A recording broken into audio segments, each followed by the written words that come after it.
você já ouviu falar em termos como Deus, o Senhor, Jesus, o Espírito Santo, nem que seja só em geografia, em lugares como Divinópolis, o Dedo de Deus, Senhor do Bonfim, Bom Jesus da Lapa e o Estado do Espírito Santo. Mas quem é Deus? Jesus é Deus? Quem é o Espírito Santo? Ele é uma coisa?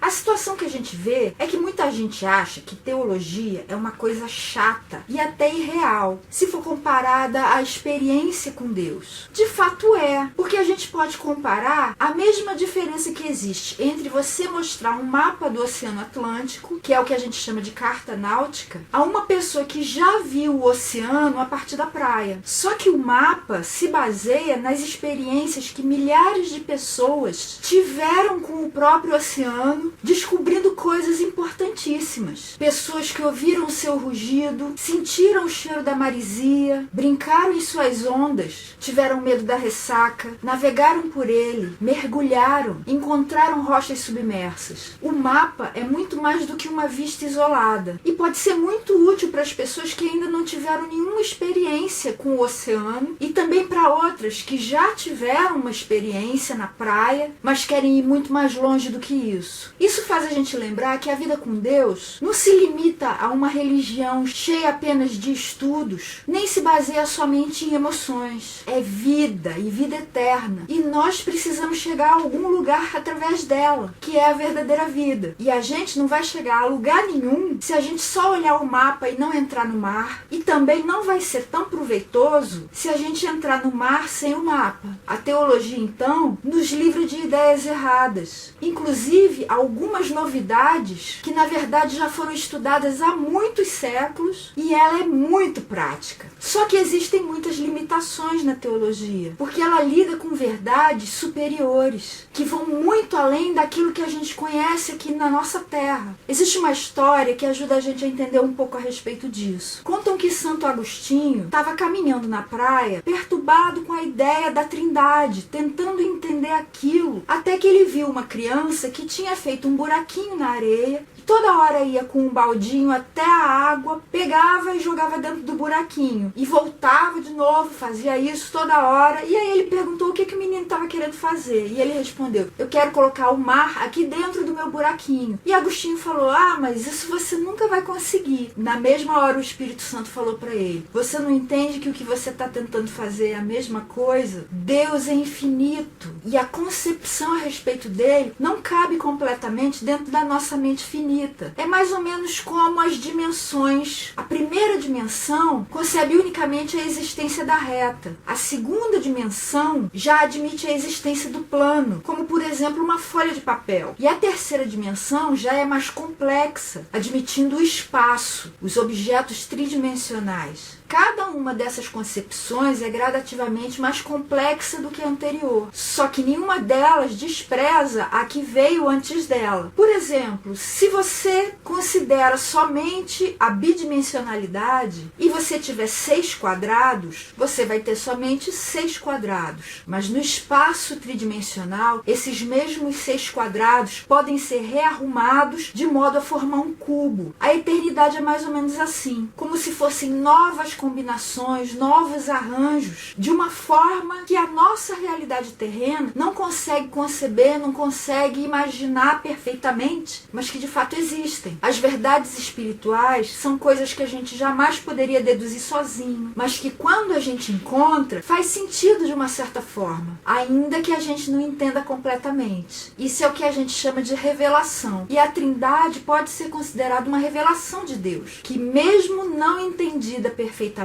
pode ser aceita pela fé. Afinal, o que é Trindade? É um único Deus que subsiste em 3 pessoas, ou um Deus tripessoal, ou um Deus triuno, da mesma forma que um cubo tem 6 faces, mas é um só. C.S. Lewis tem um livro muito interessante chamado Cristianismo Puro e Simples. E numa determinada parte do capítulo ele fala sobre a Trindade. E ele diz o seguinte: foi assim que a teologia começou. Já se tinha um vago conhecimento a respeito de Deus. Veio então um homem que afirmou ser Deus e não era alguém que pudesse ser considerado um lunático. Ele fez com que crescem nele. Encontraram-no de novo depois de o terem visto ser morto. E quando passaram a se reunir numa pequena sociedade ou comunidade, encontraram Deus também no interior deles, dirigindo-os e capacitando-os a fazer coisas que antes não podiam fazer. E tendo analisado tudo isso, chegaram à definição cristã do Deus tripessoal. A experiência fez com que essa doutrina da Trindade acabasse emergindo, como uma forma da gente tentar entender melhor quem é Deus. E a gente vê indícios da existência da Trindade, tanto no Antigo como no Novo Testamento. No Antigo Testamento, a gente vê, por exemplo, na tripla menção ao nome do Senhor. Está lá em Números, no capítulo 6,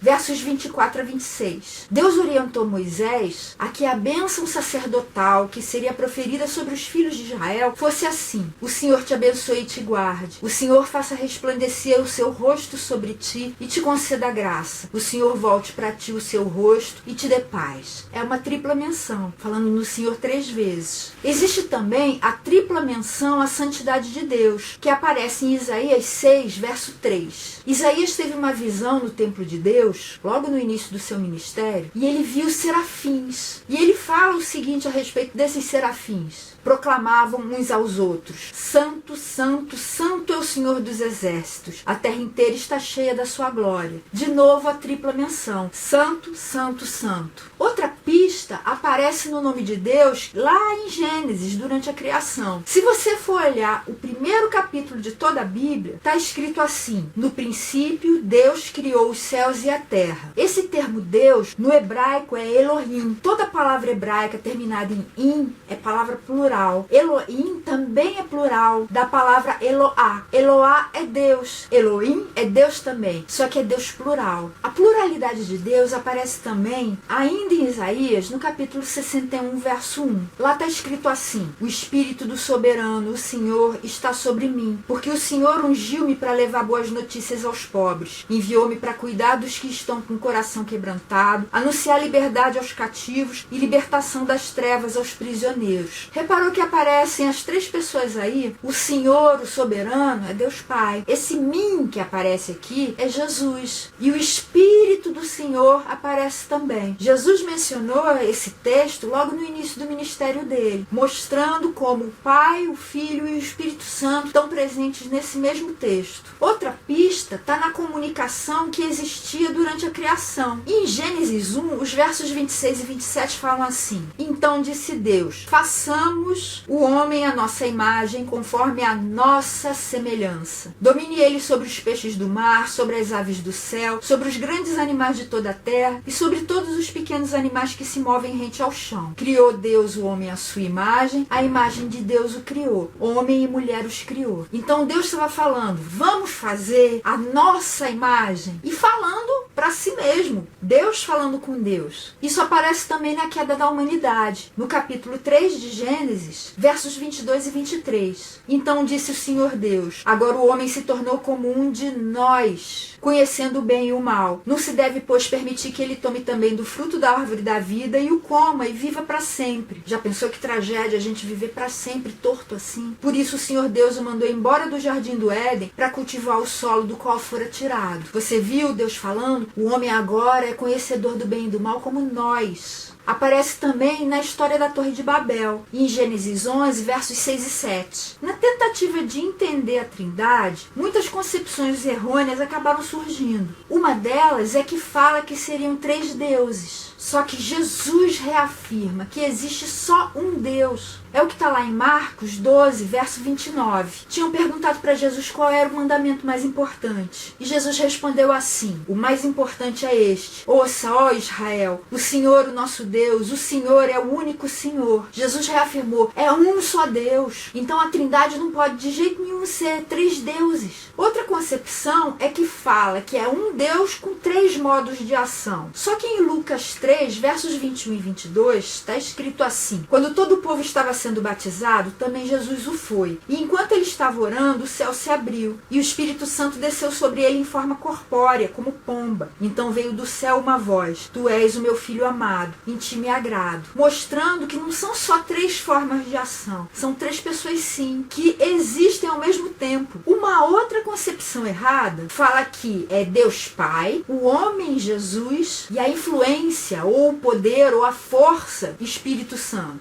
A gente mais pra frente vai olhar por que Jesus não é só um homem e vai ver por que o Espírito Santo não é só uma influência, ou um poder, ou uma força. Outra concepção errada é que o Pai criou o Filho e o Filho criou o Espírito Santo. Mas Deus não foi criado. Deus existe por toda a eternidade. Ele simplesmente é. Jesus falou isso também. Várias vezes ele disse, eu sou, que é como Deus se apresentou a Moisés. Lá no episódio da sarça ardente, no início de Êxodo. Existe muita confusão a respeito das três pessoas da Trindade. E por isso a gente vai ver cada uma delas. Começando pelo Pai. O principal erro é aquele que considera o Pai mais como um título honorífico. Meio como se ele fosse uma espécie de rainha da Inglaterra. Mas a Bíblia mostra que ele foi criador e planejador de todas as coisas. Olha o que Isaías 63, verso 16 fala. Entretanto, tu és o nosso Pai. Abraão não nos conhece e Israel nos ignora. Tu, Senhor, és o nosso Pai e desde a antiguidade te chamas nosso Redentor. Ele é o Pai de tudo que foi criado. Ele é o planejador da redenção também, como fala nesse texto e também em 1 Crônicas, capítulo 17. O verso 7 fala assim, agora, pois, diga ao meu servo Davi, assim diz o Senhor dos Exércitos, eu o tirei das pastagens, onde você cuidava dos rebanhos, para ser o soberano sobre Israel, o meu povo.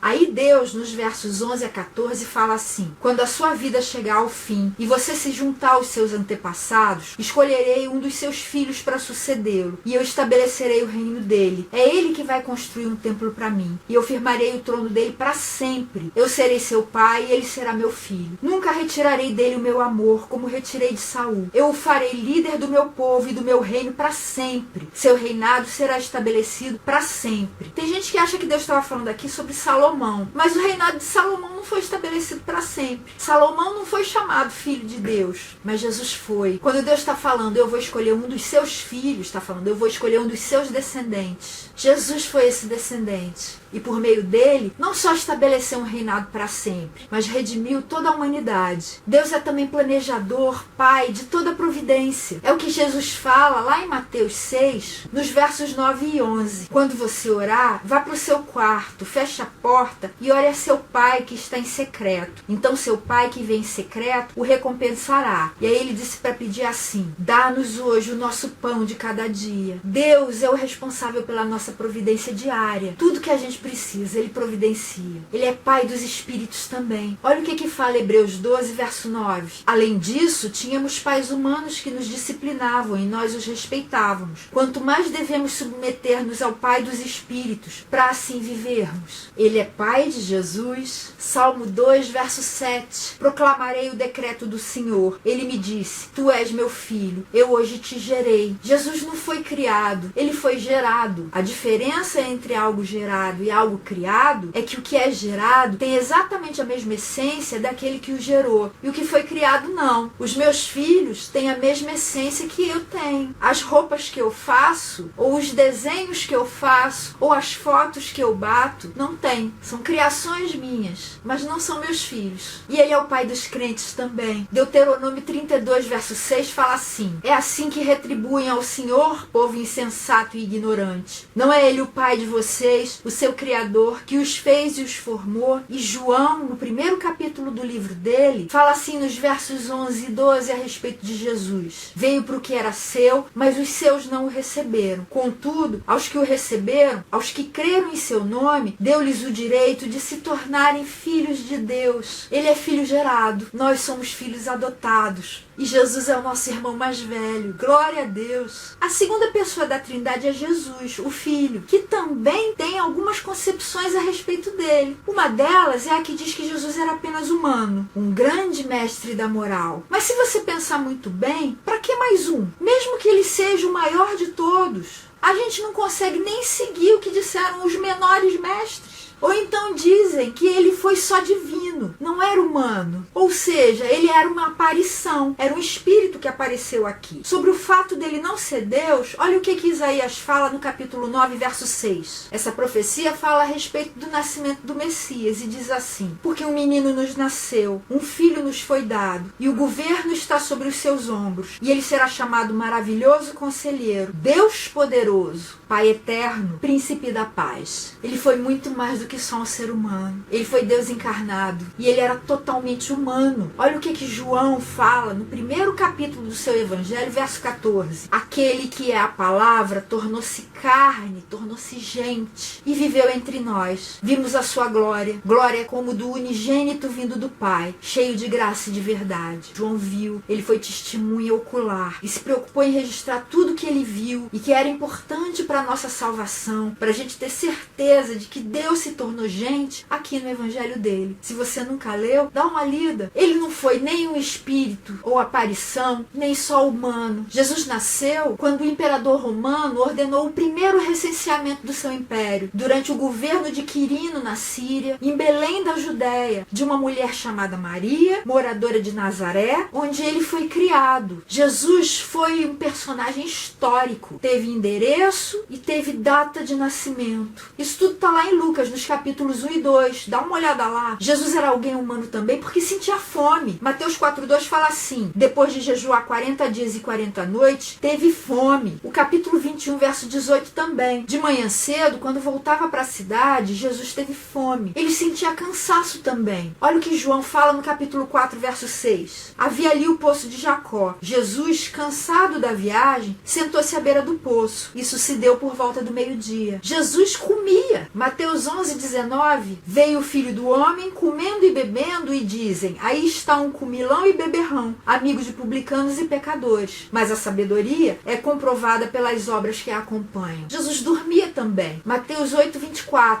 De repente uma violenta tempestade abateu-se sobre o mar, de forma que as ondas inundavam o barco. Jesus, porém, dormia. Jesus sangrava. João 19:34. Falando sobre a crucificação. Um dos soldados perfurou o lado de Jesus com uma lança, depois que ele já estava morto. E logo saiu sangue e água. Uma aparição, um espírito, não ia comer, não ia dormir, não ia ficar cansado, não ia ter fome, não ia sangrar. O próprio Jesus disse que ele é Deus. Olha João 14, versos 6 a 9. Respondeu Jesus: eu sou o caminho, a verdade e a vida. Ninguém vem ao Pai a não ser por mim. Ele falou vem, não vai, mostrando que ele e o Pai são um. Se vocês realmente me conhecessem, conheceriam também o meu Pai. Já agora vocês o conhecem e o têm visto. Disse Filipe: Senhor, mostra-nos o Pai e isso nos basta. Jesus respondeu: você não me conhece, Filipe, mesmo depois de eu ter estado com vocês durante tanto tempo. Quem me vê, vê o Pai. Como você pode dizer, mostra-nos o Pai? Jesus também aceitou a adoração. Olha João 20, versos 26 a 29.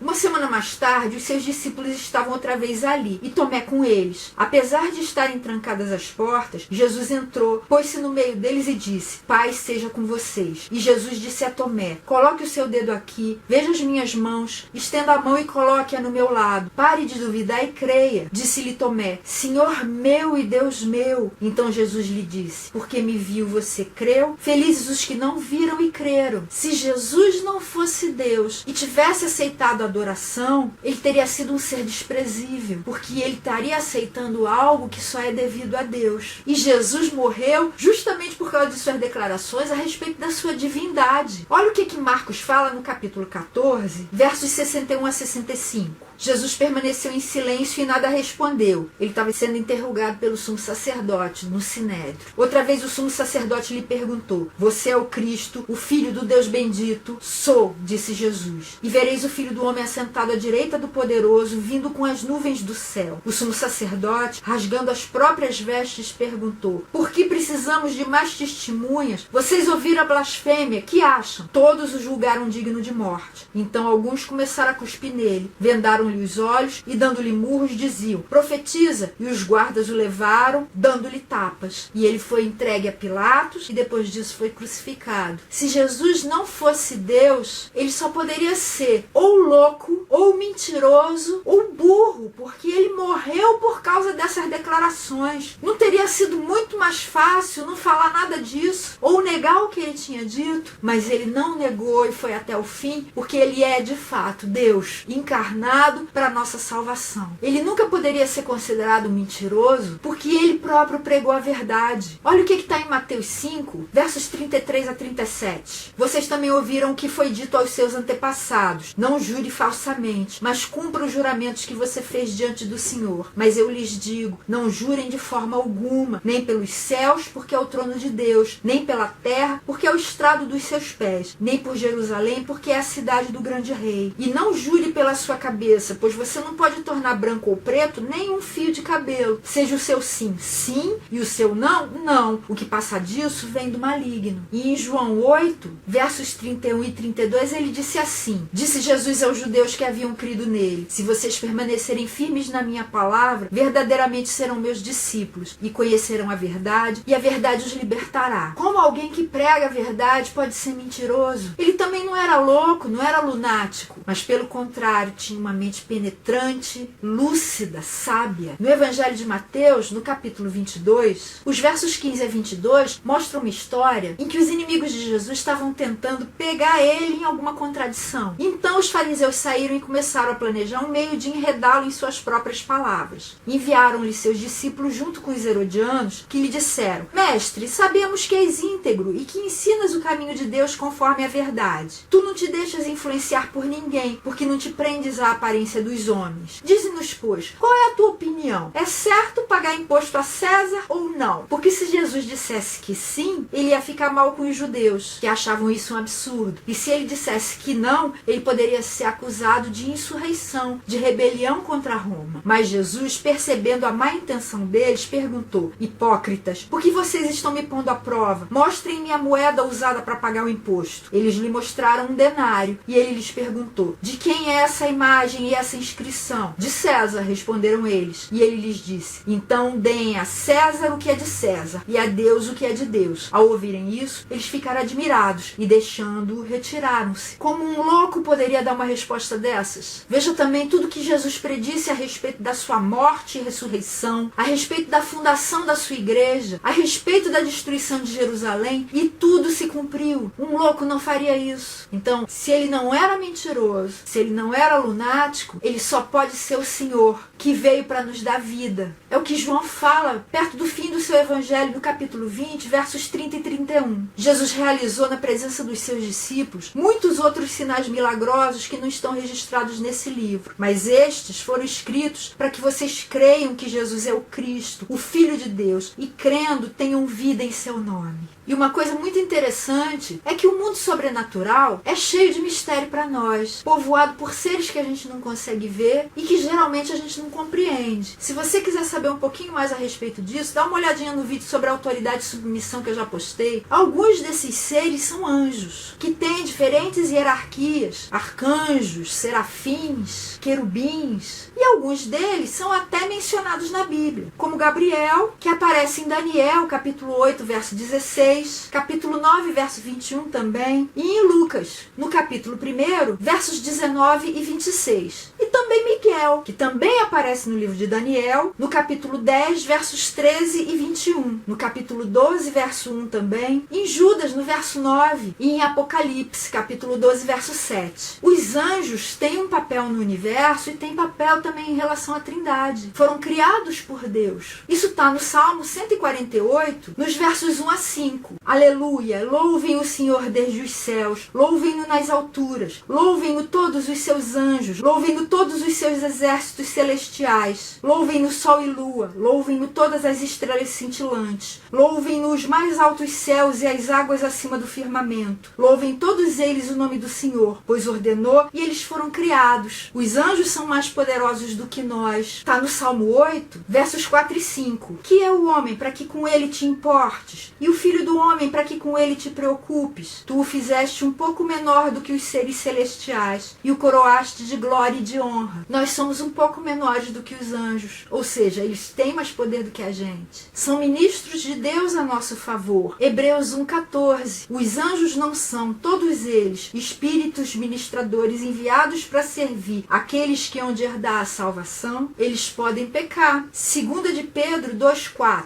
Pois Deus não poupou os anjos que pecaram, mas os lançou no inferno, prendendo-os em abismos tenebrosos, a fim de serem reservados para o juízo. E eles vão ser julgados. 1 Coríntios 6:3. Vocês não sabem que haveremos de julgar os anjos? Quanto mais as coisas dessa vida não aceitam adoração. Apocalipse 19:10. João fala assim: então caí aos seus pés para adorá-lo, mas ele me disse, ele está falando do anjo que estava revelando um monte de coisa para ele, não faça isso, sou servo como você e como os seus irmãos que se mantêm fiéis ao testemunho de Jesus. Adore a Deus. O testemunho de Jesus é o espírito da profecia. Adoram a Jesus. Hebreus 1:5-6. Pois a qual dos anjos Deus alguma vez disse: tu és meu filho, eu hoje te gerei, e outra vez, eu serei seu pai e ele será meu filho. E ainda quando Deus introduz o primogênito no mundo, diz: todos os anjos de Deus o adorem. E servem a Jesus também. Marcos 1:13, falando da tentação de Jesus no deserto. Ali esteve 40 dias sendo tentado por Satanás. Estava com os animais selvagens e os anjos o serviam. Só que a Bíblia menciona um anjo especial chamado de o anjo do Senhor, com letra maiúscula. E esse anjo era alguém que tinha poder para multiplicar a descendência de alguém. Olha Gênesis 16, versos 7-13. O anjo do Senhor encontrou Agar perto de uma fonte no deserto, no caminho de Sur, e perguntou-lhe: Agar, serva de Sarai, de onde você vem? Para onde vai? Respondeu ela: estou fugindo de Sarai, a minha senhora. Disse-lhe então o anjo do Senhor: volte a sua senhora e sujeite-se a ela. Disse mais o anjo: multiplicarei tanto os seus descendentes que ninguém os poderá contar. Disse-lhe ainda o anjo do Senhor: você está grávida e terá um filho e lhe dará o nome de Ismael, porque o Senhor a ouviu em seu sofrimento. Ele será como jumento selvagem, sua mão será contra todos e a mão de todos contra ele, e ele viverá em hostilidade contra todos os seus irmãos. Esse foi o nome que ela deu ao Senhor que lhe havia falado: tu és o Deus que me vê, pois dissera: teria eu visto aquele que me vê? Esse anjo do Senhor apareceu com outros anjos e foi chamado de Senhor em outra parte também. Gênesis 18, de 1-3 e 22. O Senhor apareceu a Abraão perto dos carvalhos de Manre, quando ele estava sentado à entrada de sua tenda, na hora mais quente do dia. Abraão ergueu os olhos e viu 3 homens em pé, a pouca distância. Quando os viu, saiu da entrada de sua tenda, correu ao encontro deles e curvou-se até o chão. Disse ele: meu senhor, se mereço o seu favor, não passe pelo seu servo sem fazer uma parada. E no verso 22 fala assim: os homens partiram dali e foram para Sodoma, mas Abraão permaneceu diante do Senhor. Esse anjo também disse que era Deus. Êxodo 3, versos 2-6. Ali o anjo do Senhor lhe apareceu numa chama de fogo que saía do meio de uma sarça. Moisés viu que, embora a sarça estivesse em chamas, não era consumida pelo fogo. Que impressionante, pensou. Por que a sarça não se queima? Vou ver isso de perto. O Senhor viu que ele se aproximava para observar. E então, do meio da sarça, Deus o chamou: Moisés, Moisés, eis-me aqui, respondeu ele. Então disse Deus: não se aproxime, tire as sandálias dos pés, pois o lugar em que você está é terra santa. Disse ainda: eu sou o Deus de seu pai, o Deus de Abraão, o Deus de Isaque, o Deus de Jacó. Então Moisés cobriu o rosto, pois teve medo de olhar para Deus. E nos versos 13-15 fala assim: Moisés perguntou: quando eu chegar diante dos israelitas e lhes disser: o Deus dos seus antepassados me enviou a vocês, e eles me perguntarem: qual é o nome dele? Que lhes direi? Disse Deus a Moisés: eu sou o que sou. É isso que você dirá aos israelitas: eu sou, me enviou a vocês. Disse também Deus a Moisés: diga aos israelitas: o Senhor, o Deus dos seus antepassados, o Deus de Abraão, o Deus de Isaque, o Deus de Jacó, enviou-me a vocês. Esse é o meu nome para sempre, nome pelo qual serei lembrado de geração em geração. Você viu o anjo do Senhor identificado com o próprio Deus. Quem seria esse anjo? Vamos olhar o que Colossenses fala no capítulo 1, versos 13-15. Pois ele nos resgatou do domínio das trevas e nos transportou para o reino do seu Filho amado, em quem temos a redenção, a saber, o perdão dos pecados. Ele é a imagem do Deus invisível, o primogênito sobre toda a criação. Quem será esse anjo do Senhor? É Jesus. Jesus é a imagem do Deus invisível. Se Deus apareceu para Abraão, para Moisés, para qualquer pessoa em forma humana, ele apareceu como Jesus. É isso que a gente pode chamar de teofania. Jesus é o anjo do Senhor com letra maiúscula. E quem é essa segunda pessoa da Trindade? O que Jesus faz? Ele é o Criador que executa todo todos os planos que o Pai teve para a criação. Hebreus 1, versos 1 e 2 fala assim: há muito tempo Deus falou muitas vezes e de várias maneiras aos nossos antepassados por meio dos profetas, mas nesses últimos dias falou-nos por meio do Filho, a quem constituiu o herdeiro de todas as coisas e por meio de quem fez o universo. Ele também é o nosso Redentor. Esse mesmo capítulo, no verso 3, fala: o Filho é o resplendor da glória de Deus e a expressão exata do seu ser. Depois de ter realizado a purificação dos pecados, ele se assentou à direita da majestade nas alturas. Ele nos purificou dos nossos pecados. Ele é o nosso Redentor. Ele também é juiz. João 5, versos 22 e 27, tem essas declarações de Jesus. Além disso, o Pai a ninguém julga, mas confiou todo o julgamento ao Filho e deu-lhe autoridade para julgar, porque é o Filho do homem. Ele foi visto por Abraão. João 8, 56. Abraão, pai de vocês, regozijou-se porque veria o meu dia. Ele o viu e alegrou-se. É o Filho gerado de Deus Pai, não criado. Lembra a diferença que eu falei entre gerar e criar? 1 de João 4, 9. Foi assim que Deus manifestou o seu amor entre nós. Enviou o seu Filho unigênito ao mundo, para que pudéssemos viver por meio dele. Filho unigênito, seu único filho gerado. O irmão mais velho de um monte de filho adotado. É o que está naquele texto de João, capítulo 1, verso 12, que a gente já leu. Não é todo mundo que é filho de Deus, só no sentido de ser criatura, mas no sentido de ser filho, com direito de filho, com direito de receber herança, só aqueles que creem em Jesus e se tornaram filhos legítimos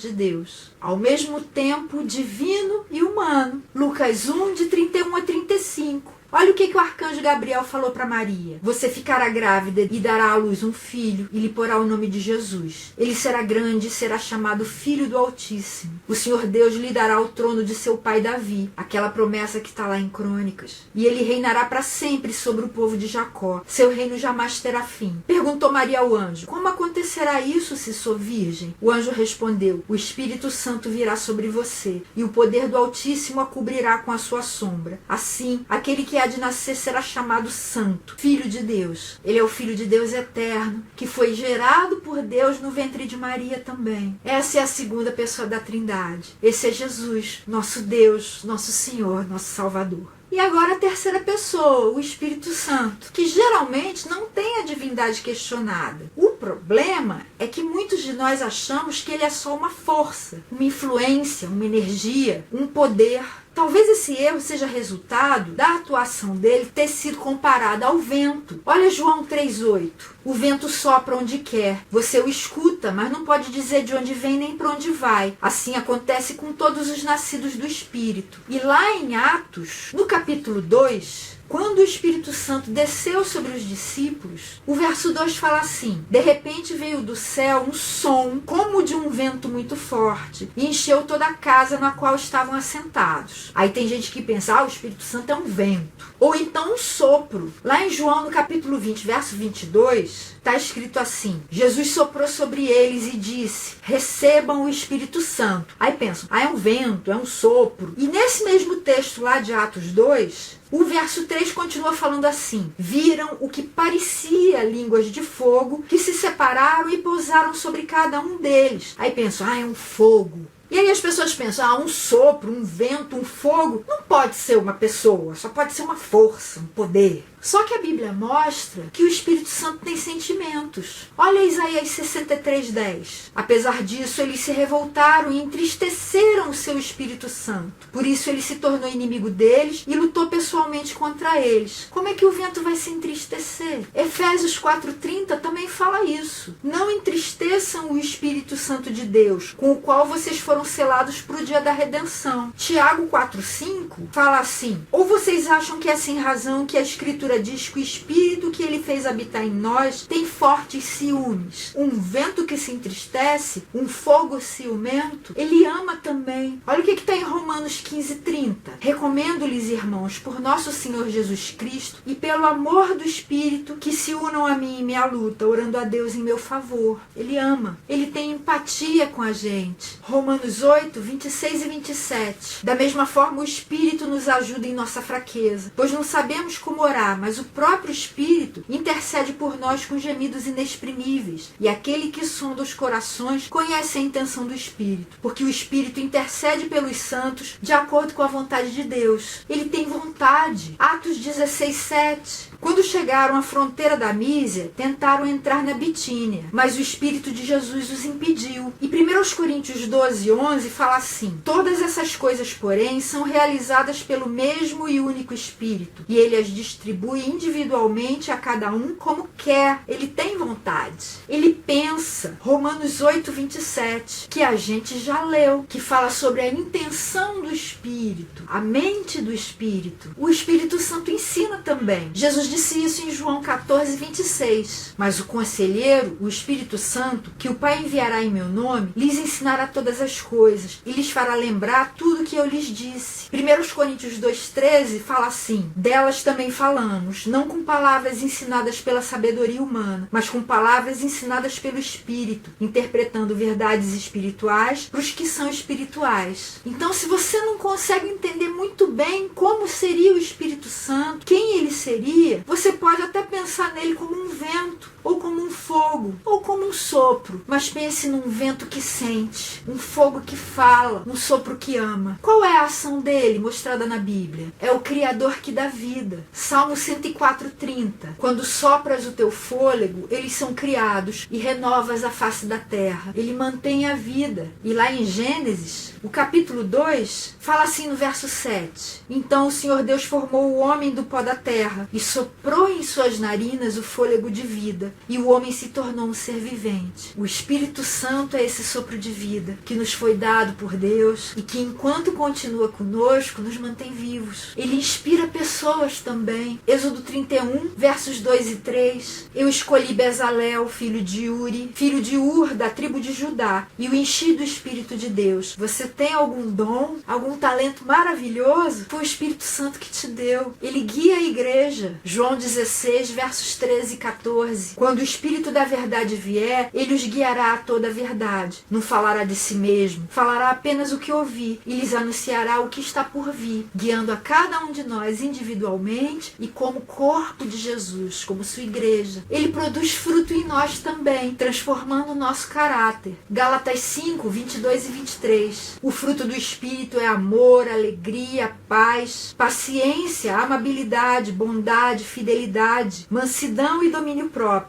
Contra essas coisas não há lei. E se você quiser saber mais a respeito de fruto do Espírito, daqui a algumas semanas eu vou postar um vídeo a respeito desse assunto. O Espírito Santo também nos batiza e nos enche. 1 Coríntios 12:13. Pois em um só corpo todos nós fomos batizados em um único Espírito, quer judeus, quer gregos, quer escravos, quer livres. E a todos nós foi dado beber de um único Espírito. E Efésios 5, de 18 a 21. Não se embriaguem com vinho que leva à libertinagem, mas deixem-se encher pelo Espírito, falando entre si com salmos, hinos e cânticos espirituais, cantando e louvando de coração ao Senhor, dando graças constantemente a Deus Pai por todas as coisas, em nome de nosso Senhor Jesus Cristo. Sujeitem-se uns aos outros por temor a Cristo. Essa é a obra do Espírito Santo em nós, e ele nos dá dons também. 1 Coríntios 12, de 1 a 7. Irmãos, quanto aos dons espirituais, não quero que vocês sejam ignorantes. Vocês sabem que quando eram pagãos, de uma forma ou de outra, eram fortemente atraídos e levados para os ídolos mudos. Por isso eu lhes afirmo que ninguém que fala pelo Espírito de Deus diz Jesus seja amaldiçoado. E ninguém pode dizer Jesus é Senhor, a não ser pelo Espírito Santo. Há diferentes tipos de dons, mas o Espírito é o mesmo. Há diferentes tipos de ministérios, mas o Senhor é o mesmo. Há diferentes formas de atuação, mas é o mesmo Deus quem efetua tudo em todos. A cada um, porém, é dada a manifestação do Espírito, visando ao bem comum. É o Espírito quem nos dá dons. E daqui a algumas semanas eu vou publicar também um vídeo só sobre dons do Espírito Santo. Quem é o Espírito Santo? É a pessoa mais gregária da Trindade, que faz com que a gente tenha um sentido de grupo, um sentido de corpo.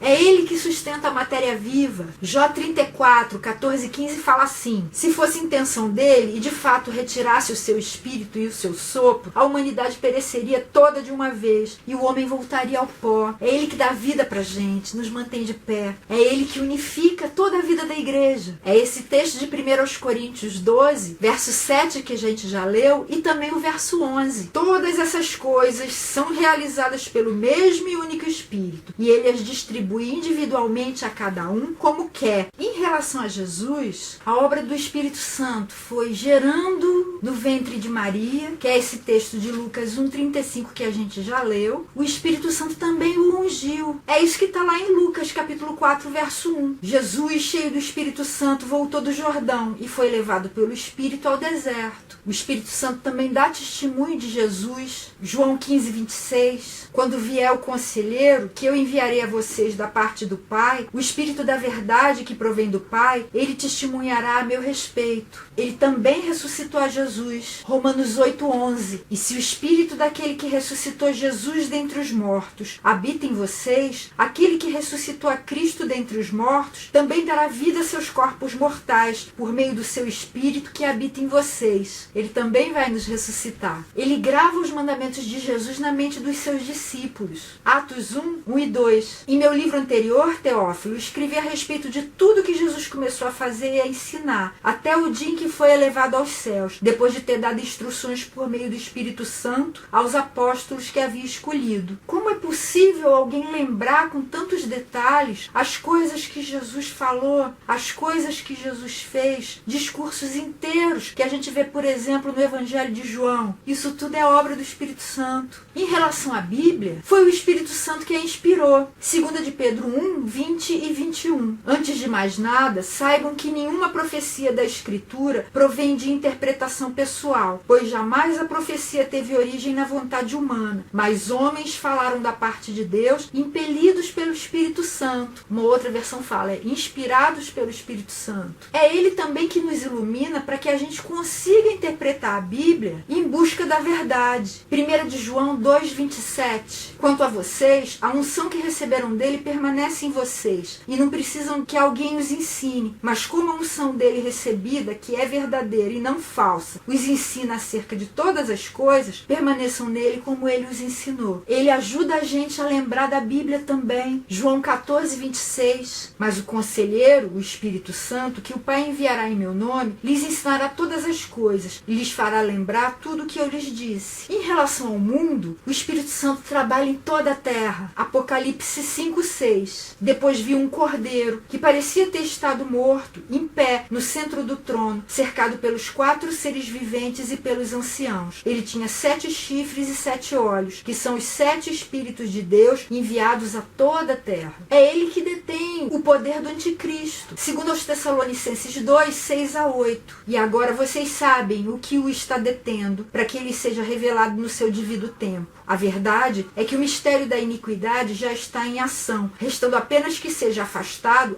aquele que agora o detém. Então será revelado o perverso, a quem o Senhor Jesus matará com o sopro de sua boca e destruirá pela manifestação de sua vinda. E ele convence o mundo do pecado, da justiça e do juízo. João 16, 8. Quando ele vier, convencerá o mundo do pecado, da justiça e do juízo. E essa é a experiência de todo mundo que já entregou o seu coração a Jesus, já se rendeu a seus pés, entendendo que é pecador, entendendo que está debaixo do juízo de Deus e que só pode ser salvo pela obra redentora de Jesus na cruz, aplicada em nós pelo Espírito Santo. Em relação ao crente, o Espírito Santo precisa ser conhecido de uma forma teológica, na teoria, mas também pela experiência, porque ele nos regenera e nos transforma. João 3,5. Respondeu Jesus: digo-lhe a verdade, ninguém pode entrar no reino de Deus se não nascer da água e do Espírito. E Tito 3,5 também. Não por causa de atos de justiça por nós praticados, mas devido à sua misericórdia, ele nos salvou pelo lavar regenerador e renovador do Espírito Santo. É ele quem garante a nossa salvação. Efésios 1, 13 e 14. Quando vocês ouviram e creram na palavra da verdade, o evangelho que os salvou, vocês foram selados em Cristo com o Espírito Santo da promessa, que é a garantia da nossa herança até a redenção daqueles que pertencem a Deus, para o louvor da sua glória. Ele garante também a nossa comunhão com Deus. 1 de João 3,24.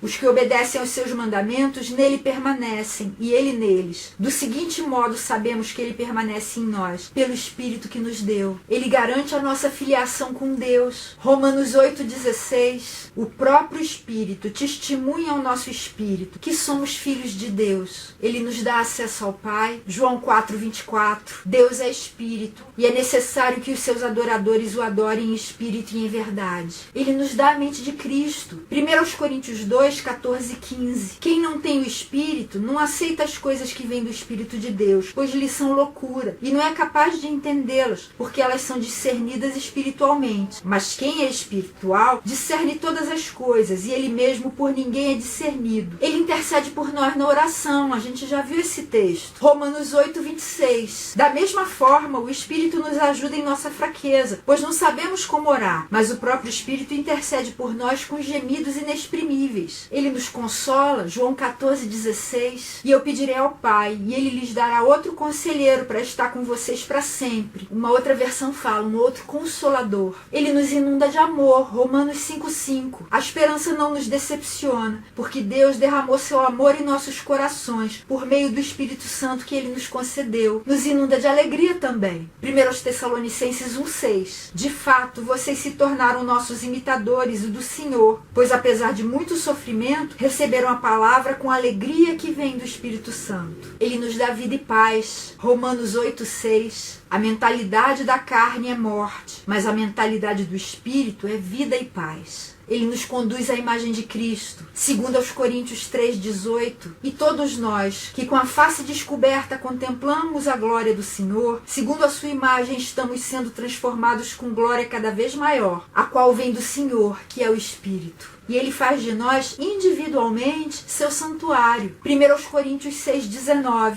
Acaso não sabem que o corpo de vocês é santuário do Espírito Santo que habita em vocês, que lhes foi dado por Deus, e que vocês não são de si mesmos? E em relação à igreja, que é o ajuntamento dos crentes, a reunião de todos aqueles que creem em Jesus, o Espírito Santo faz dela também o seu santuário. 1 Coríntios 3, 16 e 17. Vocês não sabem que são santuário de Deus e que o Espírito de Deus habita em vocês? Se alguém destruir o santuário de Deus, Deus o destruirá, pois o santuário de Deus, que são vocês, é sagrado. Agora o santuário é o grupo. Ele também unifica o corpo de Cristo. Efésios 4, 3 e 4. Façam todo o esforço para conservar a unidade do Espírito pelo vínculo da paz. Há um só corpo e um só Espírito, assim como a esperança para a qual vocês foram chamados é uma só. Ele promove a vida comunitária da igreja também. Atos 2, de 38 a 46. Pedro respondeu: arrependam-se e cada um de vocês seja batizado em nome de Jesus Cristo para perdão dos seus pecados, e receberão o dom do Espírito Santo. Pois a promessa é para vocês, para os seus filhos e para todos os que estão longe, para todos quantos o Senhor, o nosso Deus, chamar. Com muitas outras palavras, os advertia e insistia com eles: salvem-se dessa geração corrompida. Os que aceitaram a mensagem foram batizados, e naquele dia houve um acréscimo de cerca de 3.000 pessoas. E olha como eles viviam. Eles se dedicavam ao ensino dos apóstolos e à comunhão, ao partir do pão e às orações. Todos estavam cheios de temor, e muitas maravilhas e sinais eram feitos pelos apóstolos. Os que criam mantinham-se unidos e tinham tudo em comum. Vendendo suas propriedades e bens, distribuíam a cada um conforme a sua necessidade. Todos os dias continuavam a reunir-se no pátio do templo, partiam o pão em suas casas e juntos participavam das refeições, com alegria e sinceridade de coração. O Espírito Espírito Santo também vivifica a mensagem da igreja. Segundo aos Coríntios 3, 2 e 3. Vocês mesmos são a nossa carta, escrita em nosso coração, conhecida e lida por todos. Vocês demonstram que são uma carta de Cristo, resultado do nosso ministério, escrita não com tinta, mas com o Espírito do Deus vivo, não em tábuas de pedra, mas em tábuas de corações humanos. E o Espírito Santo deve dirigir a missão da igreja. Olha o que está em Atos 1:8. Mas receberão poder quando o Espírito Santo descer sobre vocês, e serão minhas testemunhas em Jerusalém, em toda a Judéia e Samaria, e até os confins da terra. Atos 8:29. E o Espírito disse a Filipe: aproxime-se dessa carruagem e acompanhe-a. E ele pregou ao eunuco que estava dentro dela, e ele se converteu. Atos 13, 1 a 3. Na igreja de Antioquia havia profetas e mestres: Barnabé, Simeão chamado Níger, Lúcio de Cirene, Manaém, que fora criado com Herodes o tetrarca, e Saulo. Enquanto adoravam o Senhor e jejuavam, disse o Espírito Santo: separem-me Barnabé e Saulo para a obra a que os tenho chamado. Assim, depois de jejuar e orar, impuseram-lhes as mãos e os enviaram. Você viu como era na igreja primitiva? Isso é um ideal. Deve ser o nosso ideal como igreja também. E se você quiser saber mais a respeito da igreja, dá uma olhadinha no vídeo sobre esse assunto que eu já postei, o link está aqui embaixo. Você conhece a história de Pinóquio? Gepeto criou esse boneco porque ele não podia ter filhos. Só que uma fada deu vida a ele. Mas não era uma vida como a de Gepeto. Ele era um boneco ainda, com um tipo de vida inferior à de Gepeto. Só que no final da história, depois de ter feito muita besteira, Pinóquio se arrepende. Ele ganha a vida de verdade e se torna filho de verdade de Gepeto. A história da Trindade e a gente é mais ou menos assim. A Trindade criou Pinóquios. Nós somos como que bonecos que têm uma vida biológica, que no grego se chama bios. Mas a Trindade quer tornar cada um de nós pessoas de verdade, com um tipo de vida diferente, superior e espiritual, que a gente poderia chamar de Zoe. Por isso a Trindade criou um plano e está executando. Uma de suas pessoas, Jesus, se tornou um Pinóquio também. Foi morto pelos outros Pinóquios, mas ressuscitou como gente de verdade e promete essa mesma qualidade de vida a todos os que crerem nele por toda a eternidade. Essa vida é possível porque a Trindade mora no coração de todos aqueles que creem nela, todos os que creem no Senhor. Olha o que João fala no capítulo 14, versos 15 a 17 e 23 também. Se vocês me amam, obedecerão aos meus mandamentos. E eu pedirei ao Pai, e ele lhes dará outro conselheiro para estar com vocês para sempre, o Espírito da verdade. O mundo não pode recebê-lo porque não o vê nem o conhece, mas vocês o conhecem, pois ele vive com vocês e estará em vocês. Se alguém me ama, obedecerá à minha palavra. Meu Pai o amará, nós viremos a ele e faremos morada nele. A Trindade é capaz de morar aqui. Eu não sei como é possível um Deus infinito morar dentro de mim, infinita desse jeito, morar dentro de você, morar dentro de todos aqueles nossos irmãos que creem também. Mas ele faz isso. E nós nunca estaremos sós ou sem direção. Inclusive eu já postei um vídeo sobre vontade de Deus. Dá uma olhada se você perdeu. O fato é que a gente pode tentar compreender o Senhor, quem ele é, mas ele é infinito. E por isso ele nunca vai conseguir ser totalmente compreendido pela nossa mente mortal. Lembra da história do mar dentro do buraco feito na areia? Não dá. A Trindade também não é um clube fechado. Ela se parece mais com uma festa, uma dança maravilhosa, numa casa com as portas abertas, para que todo mundo que queira participar possa entrar. Só que tem que estar com as roupas certas. Olha o que Jesus contou em Mateus 22, de 1 a 14. Jesus lhes falou novamente por parábolas, dizendo: o reino dos céus é como um rei que preparou um banquete de casamento para seu filho. Enviou seus servos aos que tinham sido convidados para o banquete, dizendo-lhes que viessem, mas eles não quiseram vir. De novo enviou outros servos e disse: digam aos que foram convidados que preparei meu banquete. Meus bois e meus novilhos gordos foram abatidos e tudo está preparado. Venham para o banquete de casamento. Mas eles não lhes deram atenção e saíram, um para o seu campo, outro para os seus negócios. Os restantes, agarrando os servos, maltrataram-nos e os mataram. O rei ficou irado e, enviando seu exército, destruiu aqueles assassinos e queimou a cidade deles. Então disse a seus servos: o banquete de casamento está pronto, mas os meus convidados não eram dignos. Vão às esquinas e convidem para o banquete todos os que vocês encontrarem. Então os servos saíram para as ruas e reuniram todas as pessoas que puder encontrar, gente boa e gente má. E a sala do banquete de casamento ficou cheia de convidados. Mas quando o rei entrou para ver os convidados, notou ali um homem que não estava usando veste nupcial. Ele perguntou: amigo, como você entrou aqui sem veste nupcial? O homem emudeceu. Então o rei disse aos que serviam: amarrem-lhe as mãos e os pés e lancem-no para fora nas trevas. Ali haverá choro e ranger de dentes, pois muitos são chamados, mas poucos são escolhidos. É para todo mundo, mas tem que entrar do jeito certo. Qual é o jeito certo? Pelo arrependimento e pela fé no Filho de Deus, que nos amou e se entregou por nós. Venha participar dessa festa, que não acaba nunca e se estende por toda a eternidade. Ele tem prazer de se relacionar conosco. Ele, Pai, Filho e Espírito Santo, tem um amor mais forte do que a morte e que foi provado na cruz e quer ser conhecido até onde a gente conseguir fazer isso. E a gente vai ter toda a eternidade para ampliar esse conhecimento, nos deleitando com sua presença, com sua personalidade encantadora, surpreendente, cativante. Comece vendo Jesus nos evangelhos. Continue conversando com Deus, Pai, Filho e Espírito Santo, durante as suas orações. E prepare-se, porque você vai ter uma vida de alegria e descobertas. Você quer saber mais sobre esse assunto? Você pode ler Espírito Santo, Deus que vive em nós, de Caio Fábio. Mais que um carpinteiro também, de Josh McDowell. E Cristianismo Puro e Simples, de C.S. Lewis. E na semana que vem a gente vai falar sobre a língua. Por que é importante dominá-la? Se você estiver interessado nesse assunto, me encontra na semana que vem.